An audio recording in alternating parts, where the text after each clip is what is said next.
बिस्मिल्लाहिर्रहमानिर्रहीम। बेटा जी, मैं आपके साथ अभी स्क्रीन शेयर करने जा रहा हूँ।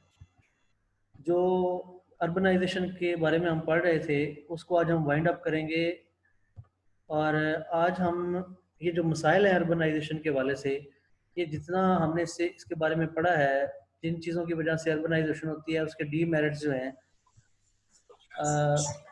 आज हम उसको सम अप करेंगे।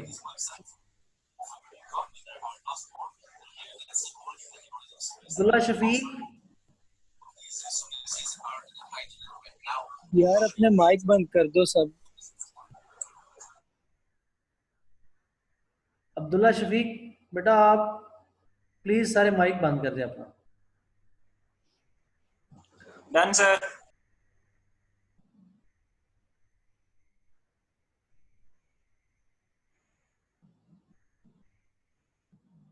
तो मैं आपसे बात कर रहा था कि अर्बनाइजेशन की वजह से जितने आपने जो अर्बनाइजेशन की रीजन है जिनकी वजह से लोग मूव करते हैं वो देखें हमने, और अर्बनाइजेशन की वजह से जो मसाइल आते हैं वो देखें। अब उन जो मसाइल अर्बनाइजेशन की वजह से हैं वो ये सजेस्ट करते हैं कि इस मसले का कोई हल निकाला जाए ये, और साथ ही अर्बनाइजेशन के जो मसाइल हैं उनके ऊपर हम एक छोटी सी नज़र डाल लेते हैं। ये जो आपके सामने स्लाइड आ रही है ये आपको बता रही होगी कि ये जो माइग्रेशन होती है जिसको हम अर्बनाइजेशन कहते हैं, migration from rural areas to urban areas, migration from villages to the cities. When we talk about especially about Pakistan, so there is huge number of the people who are moving towards cities for better education, for better health facilities, for better employment opportunities. तो इसकी वजह से बेटा नहीं कुछ मसाइल भी पैदा हो रहे हैं। उन मसाइल को हम अगर इस सामने जो आपके पिक्चर है इसकी मदद से आप उसका ओवरव्यू लें तो आपके सामने है कि लोग जाते तो हैं शहरों में बेहतर एजुकेशन के लिए, लेकिन वहां पे इलिटरेसी है, अनएम्प्लॉयमेंट है, पॉवर्टी है, क्राइम्स हैं। क्यों है? क्योंकि वहां ओवर क्राउडेड है, ज्यादा लोग हो गए हैं, पीपल कंसंट्रेशन जो है वो बहुत ज्यादा हो गई है एट वन प्लेस। उसकी वजह से ओवर क्राउडिंग होती है। ओवर क्राउडिंग की वजह से आप ये देखते हैं स्लम्स की झुग्गियां बनती हैं जो आल्सो एक रीजन है ओवर क्राउडिंग की।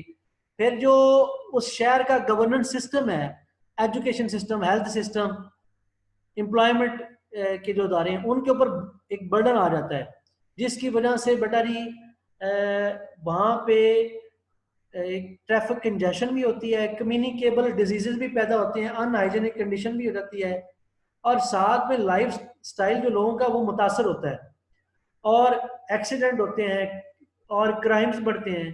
तो ये जो सारी चीज़ें हैं जो अर्बनाइजेशन की वजह से मसाइल दरपेश आते हैं, इनका हल क्या है? तो आज जो असल में हमने पढ़ना है वो ये है कि how we can minimise the trend of urbanisation और movement of population from rural areas to urban areas. तो उसके हवाले से कुछ मैं आपके सामने शेयर कर देता हूँ सजेशन, बाकी उसके बाद हम डिस्कशन कर लेंगे। पहली जो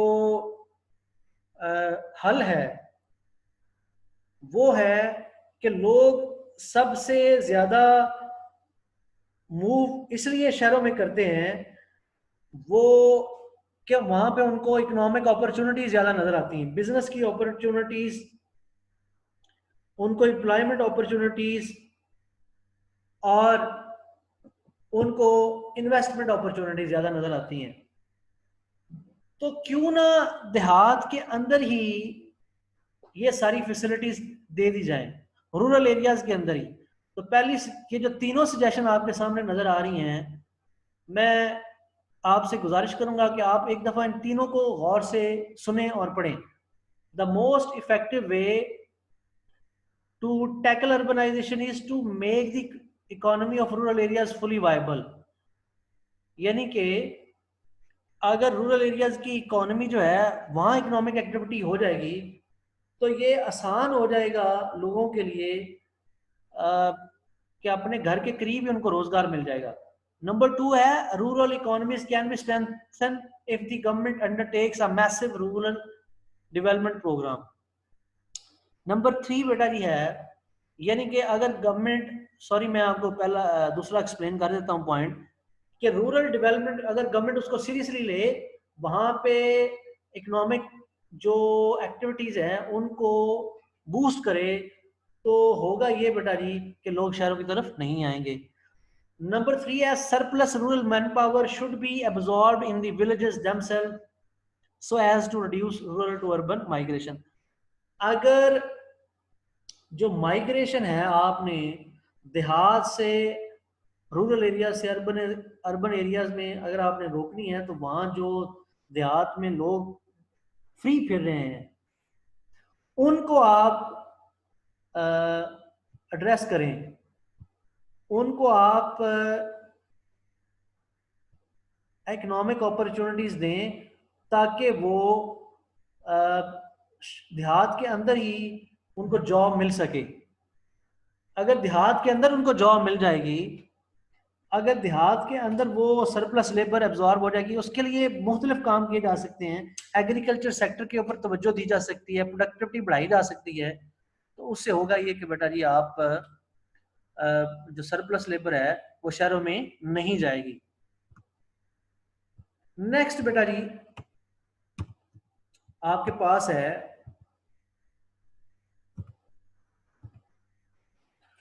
government of Pakistan should formulate devolution plan for the effective and efficient provision of services with in urban area centres. यानी कि हुकूमत को चाहिए ये कि वो डिवॉल्व करे, डेवोल्यूशन प्लान बनाए, किसके लिए? For efficient provision of services with in urban centres. जो अर्बन सेंटर्स हैं उनके अंदर वो ऐसा बेटा मैकेनिज्म डेवलप करें कि जो लोग अगर बाहर से आते भी हैं तो उनको बेहतर तरीके से मैनेज किया जा सके। होता बेटा जी ये है कि अर्बन सेंटर के अंदर जब लोग जाते हैं तो वहाँ फैसिलिटीज प्रॉपर अवेलेबल नहीं होते, जिसकी वजह से स्लम्स बनते हैं। वो जो स्लम्स बनते हैं ना, या छोटे घर बनते हैं, उनकी वजह से जो मैं पहले आपसे पिक्चर एक शेयर की है, उनकी वजह से बेटा बीमारियां फैलती हैं, क्योंकि एक ही जगह पे लोग एक अनहाइजीनिक कंडीशन के अंदर रह रहे होते हैं, तो वो जब शहरों के अंदर मूव करते हैं तो बीमारियां फैलती हैं। तो करना ये चाहिए गवर्नमेंट को कि हाउसिंग सेक्टर जो है उसको प्लान करना चाहिए। जैसे कहते हैं ना, बड़े शहरों का बेटा एक मास्टर प्लान बनना चाहिए, ताकि शहर किस तरह आबाद होने, आबादियां कैसे बननी है, वो एक मास्टर प्लान के तहत बने, अनप्लान्ड ना हो। बेटा जी फिफ्थ जो सजेशन है to address urbanization, that is government should formulate a citizen community board to engage the urban community in the decision making process। यानी कि the people of the urban areas should be engaged by the government। Government अगर उनको साथ लेके चलेगी तो बेटा जी होगा ये कि आप जो सिटीजन कम्युनिटी बोर्ड हैं उनको इस्टेब्लिश करने से लोगों के मसाइल जो हैं वो लोग आपको खुद बताएंगे कि सर हमारे ये मसाइल हैं, आप इनको एड्रेस करें।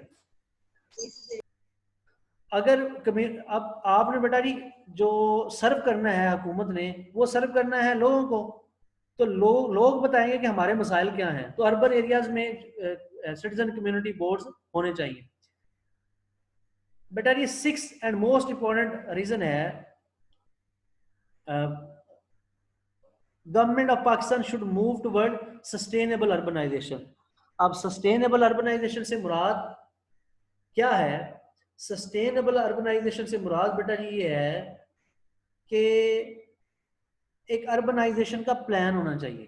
हुकूमत को जो काम कर रही है वो प्लान करके करना चाहिए।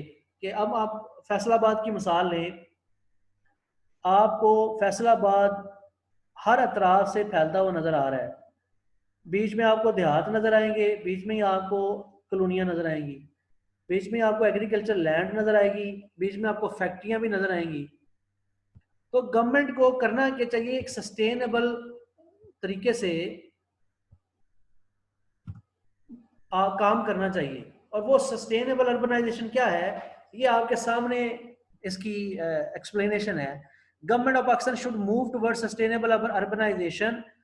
Sustainable urbanization is a process in which a urban center grown in a way which offer a good quality of life to current resident but does not reduce the opportunities for future resident to enjoy. बेटा ये नहीं होना चाहिए कि हुकूमत बिल्कुल discourage कर दे कि जो लोग शहरों के अंदर रह रहे हैं उनके अलावा बाहर से कोई नहीं आएगा, बल्कि शहरों के अंदर हमने कैपेसिटी बिल्डिंग करनी है दो तरीके से कि जो लोग रह रहे हैं उनको भी अच्छी सहूलतें मिलें और जो लोग अगर कोई नए आते हैं उनके लिए भी स्पेस हो. तो ये दोनों तरह से अगर आप काम करेंगे, साथ में आपने देहात को डेवलप करना है, तो इससे होगा ये कि देहात भी डेवलप होंगे तो अर्बनाइजेशन कम होगी. और अगर इसके बावजूद कोई लोग बाय चॉइस शहरों में आना चाहते हैं तो उनको शहरों के अंदर आप हॉस्पिटल की कैपेसिटी बिल्डिंग करें, एजुकेशनल इदारों जो है उनकी कैपेसिटी बिल्डिंग करें. कैपेसिटी बिल्डिंग से मुराद है बेटा उनकी इस्तात बढ़ाएं कि वो ज्यादा लोगों को सर्व कर सकें. These changes accompanied with much needed municipal financial reforms are likely to bring positive change in urban Pakistan.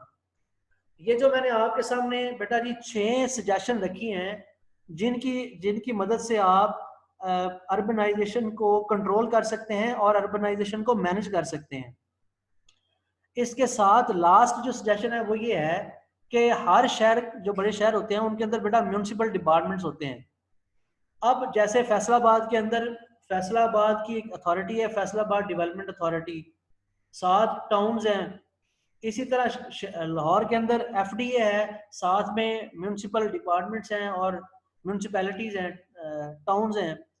Government को चाहिए ना सिर्फ इनको रिफॉर्म करे, इनको पैसा दे, बल्कि इनका जो इंफ्रास्ट्रक्चर है उसको स्ट्रेंथन करें, इनके अंदर रिफॉर्म्स लेके आए कि ये लोग इक्विप्ड हों, ये लोग इनके अंदर कैपेसिटी हो कि ये अपने अपने टाउन के लोगों को बेहतर सर्व कर सकें, उनकी डेवलपमेंट कर सकें, education, health, employment opportunities, road development, other infrastructure development, वो सारी कर सकें. अगर ये गवर्नमेंट इन सजेशंस को इनकॉर्पोरेट करेगी तो बेटा अर्बनाइजेशन जो है वो इतनी अनमैनेजेबल चीज नहीं है कि उसको मैनेज ना किया जा सके.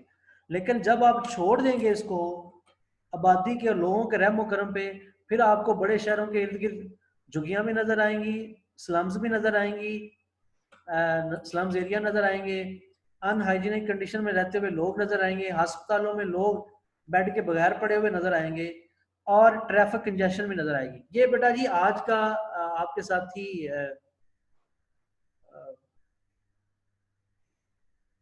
discussion about how we can solve the problem of urbanization.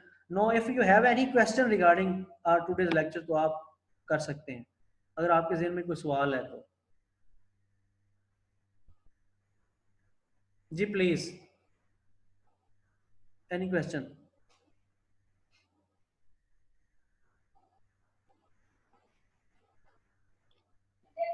No sir. Abdullah Shafiq.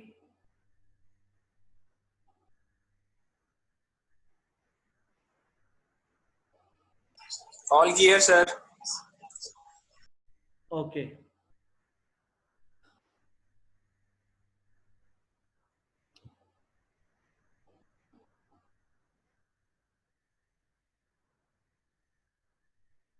Arsalan, any question?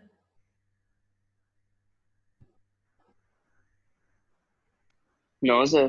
बेटा जी मैंने आपको कहा था आपने सवाल नोट करना, आप कह रहे हैं नो क्वेश्चन. जी जी. चले मेरा आपसे सवाल है सलमान. सर जी. जी जी. सर यस ये सर. अर्बनाइजेशन पे इंडस्ट्रियल रेवोल्यूशन के क्या क्या इफेक्ट्स होते हैं? असमतुल्लाह दोबारा बोलना, ऊंची बोलो थोड़ा सा. सर अर्बनाइजेशन पे इंडस्ट्रियल रेवोल्यूशन के क्या क्या इफेक्ट्स होते हैं सर? बेटा इंडस्ट्रियलाइजेशन या इंडस्ट्रियल रेवोल्यूशन के अर्बनाइजेशन पे इफेक्ट हैं. अर्बनाइजेशन के इंडस्ट्रियल रेवोल्यूशन पे इफेक्ट ये हैं कि जितने लोग देहात से शहरों में आएंगे जी सर. उतनी ज्यादा सस्ती लेबर इंडस्ट्री को मुहैया होगी. सर वॉइस कट हो गई है।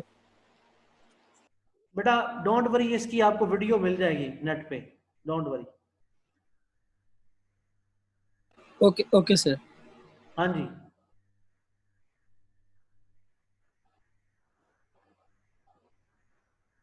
अरसलान सवाल करें।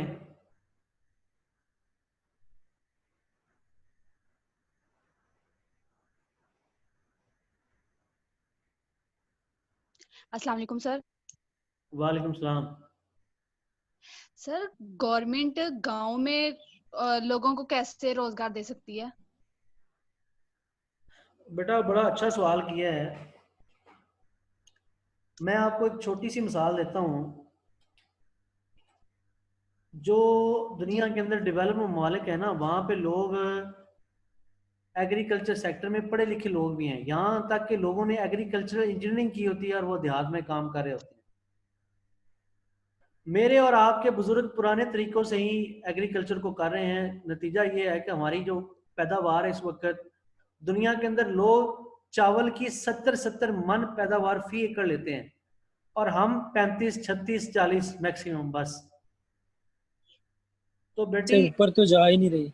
हाँ जी, हमने हमने मैं आपको एक छोटी सी मिसाल देता हूँ कि अमेरिका के अंदर इस वक्त जब आप भी तरबूज खा रहे हैं, तो तरबूज का एक फार्म है, उस फार्मर ने 50 लोग के करीब एम्प्लॉय एम्प्लॉय रखे हुए हैं। तो लाल खान, मैं आपका सवाल लेता हूँ।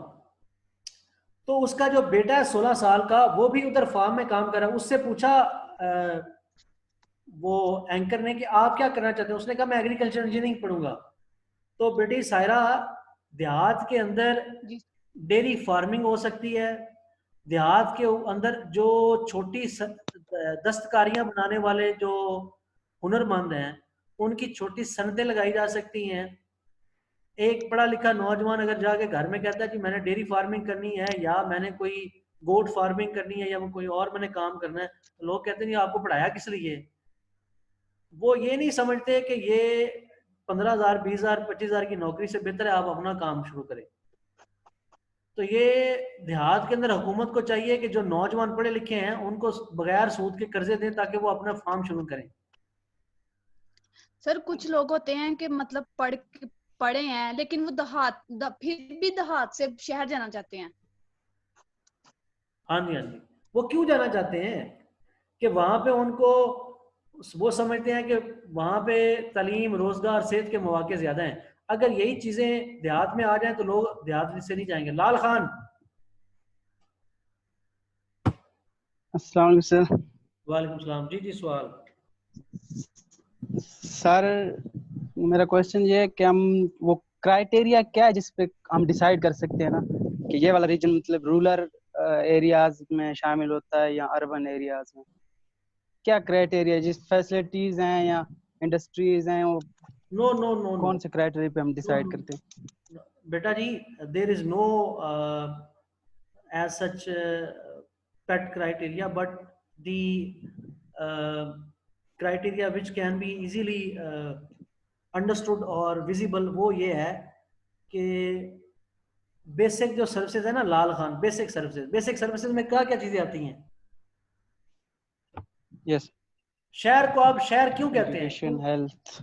हाँ जी, शहर को आप शहर इसलिए कहते हैं, वहाँ यूनिवर्सिटीज हैं, यस सर, कॉलेजेस यही हैं। तो। हाँ जी,